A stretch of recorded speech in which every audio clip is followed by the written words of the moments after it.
നമസ്കാരം. ഈ രാജ്യത്ത് കഴിഞ്ഞ കുറച്ചു വർഷങ്ങൾക്കുള്ളിൽ നിയമമായ സുപ്രധാനമായ രണ്ട് ബില്ലുകളാണ് വഖഫ് ബില്ലും കാർഷിക ബില്ലും. ഈ രണ്ട് ബില്ലുകൾ പ്രതിപക്ഷ കക്ഷികൾ കൈകാര്യം ചെയ്തത് തമ്മിൽ സാമ്യമുണ്ടോ എന്ന ചോദ്യം ആരെങ്കിലും എന്തെങ്കിലും ചോദിച്ചിട്ടുണ്ടാകാൻ ഇടയില്ല. പക്ഷേ രണ്ട് ബില്ലുകളും പാസ്സായി കഴിഞ്ഞ ശേഷം ജനങ്ങളെ അണിനിരത്തി എതിർക്കുമെന്ന് പ്രതിപക്ഷ കക്ഷികൾ ഒരേ വാക്കിൽ പറഞ്ഞത് ഈ രണ്ട് ബില്ലുകളെ കുറിച്ച് മാത്രമായിരിക്കും. നമുക്ക് യാഥാർത്ഥ്യത്തിലേക്ക് വരാം. ഇടനിലക്കാരുടെ വൻ തട്ടിപ്പിൽ വലയുകയായിരുന്ന കർഷകരെ അവരുടെ ഉൽപ്പന്നങ്ങൾ നേരിട്ട് ഉപഭോക്താക്കളിലേക്ക് വിൽക്കുവാൻ അനുവദിക്കുന്ന നിയമനിർമ്മാണത്തെ നഖശിഖാന്തം എതിർത്തത് അന്ന് കോൺഗ്രസ് തന്നെയായിരുന്നു.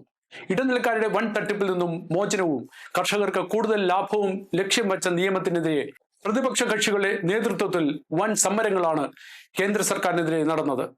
പാവപ്പെട്ട കർഷകന്റെ പേരിൽ ആരോ നടത്തിയ സമരം കർഷകർക്ക് സ്വപ്നം കാണുവാൻ പോലും കഴിയാത്ത കണ്ണഞ്ചിപ്പിക്കുന്ന ധാരാളിത്തത്തിലായിരുന്നു. സമരക്കാർ കൊണ്ടുവന്ന മുന്തിയ ഇനം കാറുകളും വിലയേറിയ ഭക്ഷണങ്ങളും അടങ്ങിയ സമരത്തിന്റെ പല ദൃശ്യങ്ങളും പഞ്ചനക്ഷത്ര നിലവാരത്തിലായിരുന്നു. ദില്ലി ചലോ എന്ന മുദ്രാവാക്യം എങ്ങും മുഴങ്ങുകയും അത് പ്രതിപക്ഷ പാർട്ടികൾ ഹൈലൈറ്റ് ചെയ്യുകയും ചെയ്തു. ചോദ്യം ഇതാണ്: കർഷകർക്ക് പ്രയോജനം ഉണ്ടാകുമെന്നും ഇടനിലക്കാരുടെ തട്ടിപ്പുകൾ പൊളിയുമെന്നും മനസ്സിലാക്കിയിട്ടും പ്രതിപക്ഷ കക്ഷികൾ ഇടനിലക്കാരുടെ ഒപ്പം നിന്നത് എന്തുകൊണ്ടാണ്? അത് അവിടെ നിൽക്കട്ടെ. ഇന്നലെ ലോകസഭയും രാജ്യസഭയും പാസാക്കിയ വഖഫ് അമെൻമെന്റ് ബില്ല് മറ്റു മതക്കാരോടൊപ്പം മുസ്ലിം സമുദായത്തിലെ പാവപ്പെട്ടവരുടെ സ്വത്തിന്മേൽ നിഴലായി നിന്നിരുന്ന വഖഫ് അധികാരങ്ങൾ പൂർണ്ണമായും നീക്കുന്നതിനായിട്ടാണ്. കനത്ത അഴിമതി നടക്കുന്നുവെന്ന് ആരോപിക്കപ്പെടുന്ന വഖഫ് ബോർഡ് ലക്ഷക്കണക്കിന് ഏക്കർ ഭൂമിയിൽ നിന്നും വാർഷികമായി ലഭിക്കുന്നുവെന്ന് കാണിക്കുന്നത് നാമമാത്രമായ തുകയാണ്. കൈയിട്ട് വാരുന്നവർക്ക് സംരക്ഷണം നൽകുന്ന കോൺഗ്രസ് ഇതര പ്രതിപക്ഷങ്ങൾ മതത്തിന്റെ സംരക്ഷകരെന്ന് പ്രഖ്യാപിച്ച് പറ്റിക്കുന്നതും ദുരിതത്തിലാക്കുന്നതും പാവപ്പെട്ട മുസ്ലിം സമുദായക്കാരനടക്കമുള്ളവരെ തന്നെയാണ്. പ്രതിപക്ഷം അവിടെയും ആരെയാണ് കൂടെ കൂട്ടിയിരിക്കുന്നത്?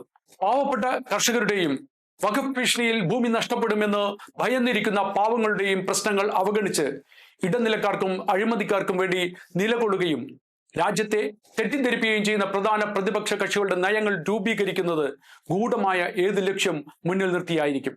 അനാവശ്യ പ്രശ്നങ്ങൾ ഉയർത്തി രാജ്യത്തെ ഭരണരംഗം തുടർച്ചയായി അസ്വസ്ഥമാക്കി നിർത്തുകയും തെറ്റിദ്ധാരണകൾ സൃഷ്ടിച്ച് ജനങ്ങളെ ഇളക്കിവിട്ട് രാഷ്ട്രീയ അസ്ഥിരതയിലൂടെ വിദേശ ശക്തികളുടെ ചിറകിലേറി ഭരണം പിടിക്കാമെന്ന് വ്യാമോഹം കൊണ്ടു നടക്കുന്നതുമായ പല രാഷ്ട്രീയ നാടകക്കാരും ഇവിടെയുണ്ട്. തരം കിട്ടുമ്പോഴെല്ലാം രാജ്യത്തിന്റെ നേതൃത്വത്തിനെയും കേന്ദ്ര സർക്കാരിനെയും വിദേശ വേദികളിൽ അധിക്ഷേപിക്കുന്ന രാഹുൽ ഗാന്ധി ആരുടെ കളിപ്പാവയാണെന്നും കേന്ദ്ര സർക്കാർ അന്വേഷിക്കേണ്ടതുണ്ട്.